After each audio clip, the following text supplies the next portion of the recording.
Hey there, my fellow lunatics, and welcome to Dakon's Madhouse. Have you ever struggled to just figure out where you're going next with your magic build? Because especially since you can't really craft any magic items, where do you go next when you get to the mid game or to the late game? Well, we've got some answers for you here. What we're going to do today is we're going to show off 3 different builds for the magic users. And they're going to be an early game build, a mid game build, and an end game build. Now, what do I consider early, mid, and end game? Early game, I consider anything before the Great Wall falls. So I assume that you've at least beaten the 3 bosses, or you're in the process of beating the first 3 bosses, but you haven't moved into the outer biomes yet.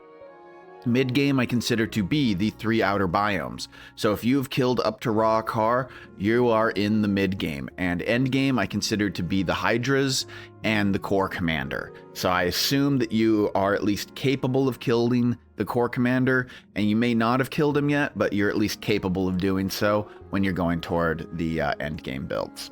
Alright, let's go ahead and take a look. Before we get started, one thing I want to note for everyone is that the character that I'm using for all of this has eaten all of the HP food, so I have about 520 more hit points than you should have when you're at this level for the early game. However, I have reset all of my skills on this character down to 30 to a level that's a little bit more realistic for early game, and I've turned off all of the soul abilities. So I do have more hit points than you would expect, but otherwise everything else is roughly within a range that you should see for your own character. So to start, we've got the soaring armor for the head and for the pants. You get these off of Malagaz. You can also get them off of Caveling Shamans. I've got the apprentice robe for the chest piece, which comes off of Glurch as well as various slimes. This is giving us mana, magic barrier, just a boost to our health. That magic barrier is pretty nice. It's essentially an extra 83 hit points, which this early on in the game is extremely helpful.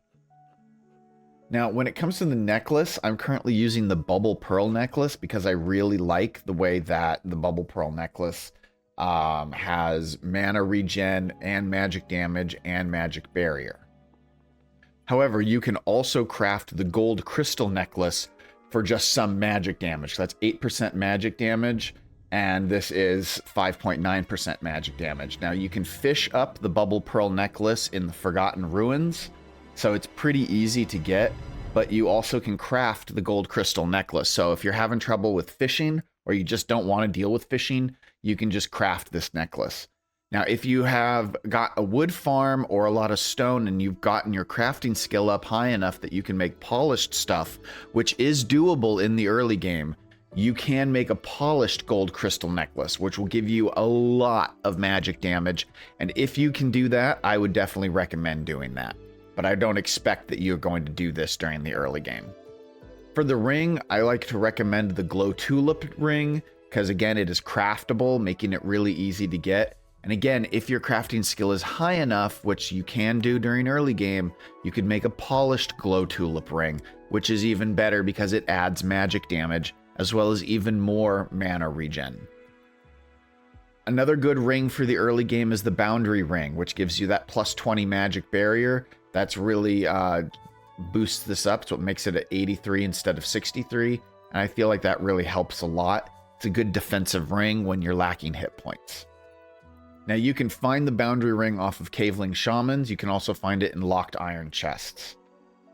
The Rift Lens is an amazing offhand weapon that will last you from, early game to late game if you really want to use it, because the Rift Lens is just great. It provides a boost to your magic damage and gives you a teleport. The teleport utility is super useful because you teleport a little over 3 squares. That can help you get over gaps, get away from enemies. Gives you a little bit of invulnerability frames when you're teleporting, so it's really, really useful. This one is a little harder to get. It drops only off of a couple of bosses in the early game, so you get it off of Malagaz or the Hive Mother. But once you've got it, oh, it's so useful.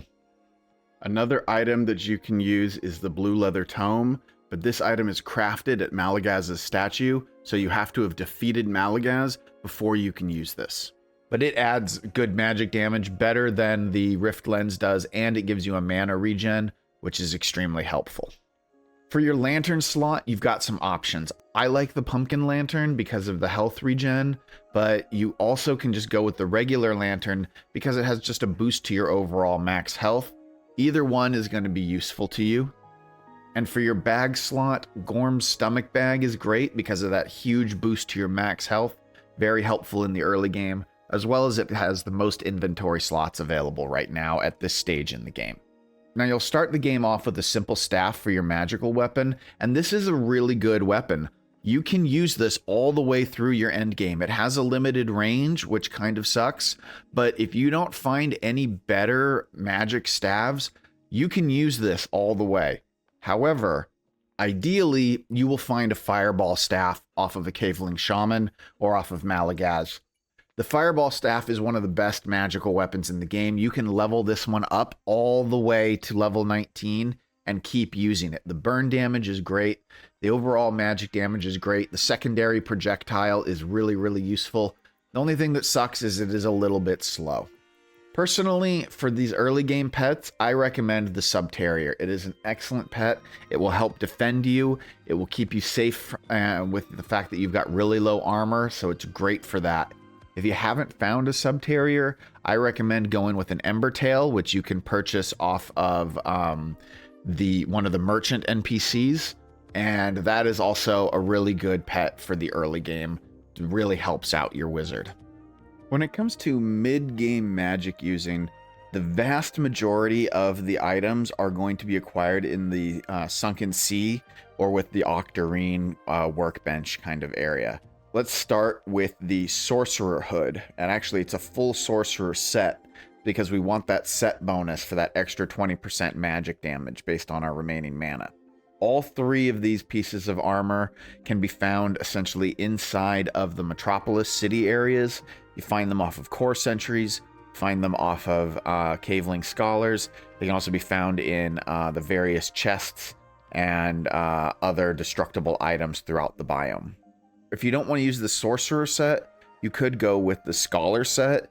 Now it provides a ranged attack speed and a critical hit chance boost, and it gives you a boost with the set to damage against bosses. These are also found on Caveling Scholars in the Metropolis areas, and this is pretty good as well, although personally, I prefer the Sorcerer set. For the Lantern, I've gone with the Pearl Lantern, and you'll notice that I've leveled it up to 13. I believe it starts at level 12. This is craftable at the Octarine workbench, and that gives us some mana regen. When it comes to the necklace, you've got some options. I've gone with the Torque necklace here, which you can find in various chests throughout the Sunken Sea, and it just gives a 17.5% raw boost to damage. And again, I leveled it up a little bit. Alternatively, you could go with the Polished Gold Crystal necklace, which gives a 19% boost to magic damage specifically.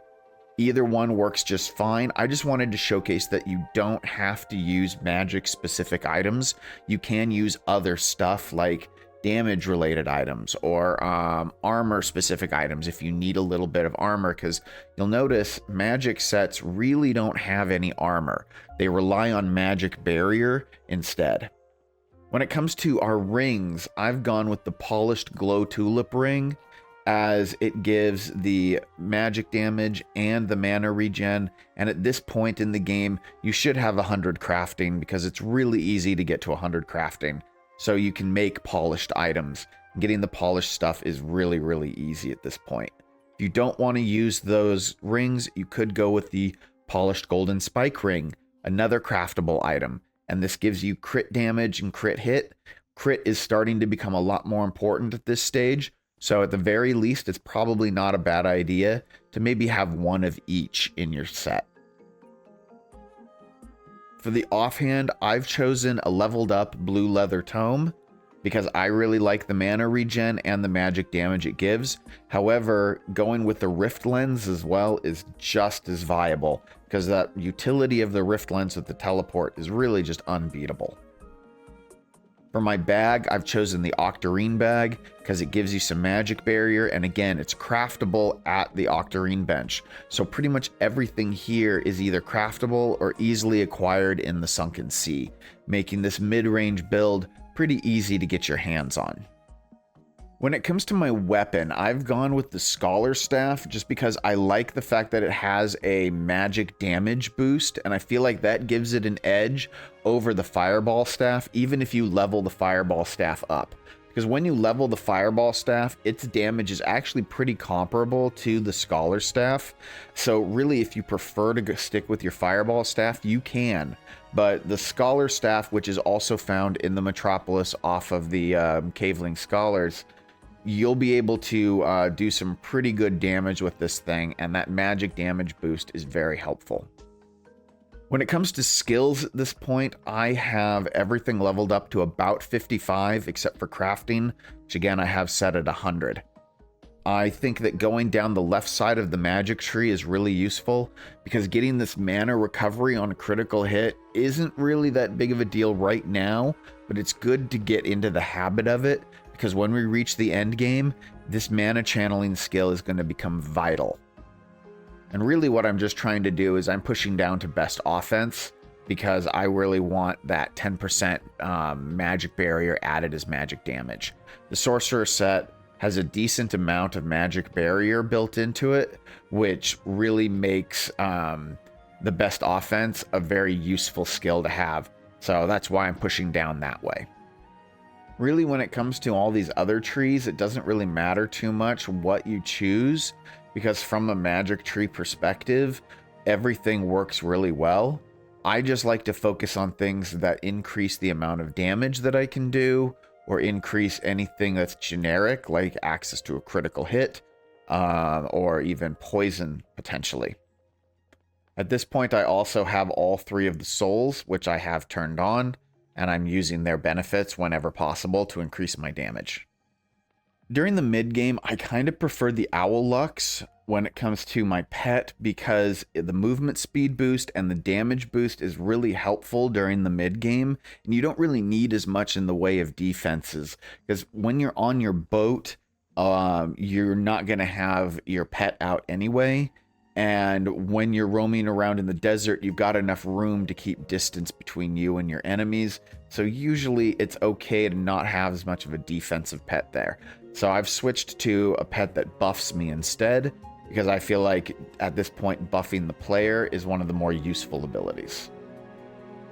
Okay, and now for an end game build. I've got everything leveled up to 19, and I have switched over to the Arcane Monk set, because this offers a huge boost to your critical damage and your critical hit chance. And at this point, we are switching to more of a critical themed build. You can get the Arcane Monk armor off of locked Solarite chests, or off of orbital turrets in the Shimmering Frontier, or off of any of the Hydra bosses as well. For my lantern, I've gone with the Pearl Lantern because it is craftable. I've already got it, and I'm basically just leveling it all up to 19 because it's still perfectly useful. Necklace, I went with the Polished Gold Crystal Necklace for that massive boost to my magical damage. However, if you wanted to level up the Bubble Necklace to level 19 as well, that also is pretty good. For rings, because of the need for critical damage, I've gone ahead and equipped a max level Polished Golden Spike Ring, but I also really love the magic damage and mana regen of the Polished Glow Tulip Ring, so I've just got one of each. If you want to focus more on critical, which I don't blame you if you do, put in 2 of the Polished Golden Spike Rings. It'll work pretty well also. I've switched over to the Blue Leather Tome max level for this point. I do like the Rift Lens, and the Rift Lens does work fine, but it just doesn't have enough magic damage at this stage in the game, which is why I have switched over to the Blue Leather Tome. And the Scholar's Satchel, which you can get this off of any of the Hydra bosses, is what I am using for my bag slot here because of that boost to your magic damage. My weapon of choice for this build is the Arcane Staff, which, yeah, you get that all the way back in the early game, but we've pretty much ignored it and haven't really talked about it because it's such a fast attacking weapon that you burn through your mana way, way too fast. But at this stage, with high crit chance and high crit damage, you're going to get a lot of mana regen, because over here on the skill tree, we have got mana channeling. 10% of mana recovered on critical hit. So every time you crit, you're getting your mana back. And with this weapon, with its 17% critical hit chance boost, some buff food as well, then you are getting a really high crit chance. It's already at 38%. We'll easily get that up into the 50s and 60% range with some buff food. You're basically going to have a machine gun that just fires off magical blasts at high speeds with almost infinite mana. Combine that with a really high mana regen, it's a really, really good build and a really fast build. I also recommend at this stage in the game that you switch over to the Snuggly grade for your pet, as this provides a mana regen for the player. So you can see here I've got a 55% chance to gain mana on hit. That is something that buffs the player. But everything else on the Snuggly grade, the health regen that it has, the damage boost that it has, the triple threat that it does, all of that is actually buffing the Snuggly grade. And the Snuggly grade is actually a pet that attacks and does damage itself. So this is a nice best of both worlds, because you get that mana regen buff on yourself, but you also get a pet that's going to help you and fight for you. You get the Snuggly grade in the passage. It drops off of any of the various creatures there. So it's definitely an end game pet. You're not going to get this until you're able to survive inside the passage. At this point, all of my skills really are maxed out. And if I don't really talk about the skill, then it's really not all that important for the build. But I just want to show off what I've got here, just so that you can get a view for how I've put my skills together. This one here for magic is the only one that really matters, because you've got a lot of magic damage based on your mana, and you're always going to be at full mana at this point. You get a barrier based on your magic damage, which is high because, you know, you've got a lot of mana. And every time you get a critical hit, your magic damage goes up. Well, you're going to be critting all the time. So there is a lot of synergy on this magical build to keep that mana full up and keep you going. The key for magic builds really is maintaining control over your mana regeneration and having a weapon that accommodates the kind of mana regeneration you have. That's why early on in the game, we used a fireball staff. And even in mid-game, we're using a scholar staff. They're slower weapons. We don't have a lot of crit. We don't have a lot of mana regen yet. It's not until the end game when we switch to that faster weapon. So it's all about maintaining control over your mana, as well as maintaining your magical barrier. Magical barrier does fall off a little bit at the end game because you have the health to survive at this point, and with this build I even have a 55% dodge chance before I eat any buff food. That's easily up into the 75, close to 80% range when I am buffed. So I avoid a lot of damage with this end game build, and you don't need the buffer of barrier as much. But during those early game builds, barrier is what's going to keep you alive. So don't neglect it. Now, these are just 3 possible setups of a wide variety of different builds that the magic users can have. And as this game grows and expands, I'm sure the devs are going to be adding more magic armor, more magic weapons, and there's going to be even more options available. So stick around, because we'll probably be doing this again sometime in the future. And there you have it, folks. I hope you found this video informative and helpful. If you did, please be sure to hit that like button to help give the video a little bit of a boost.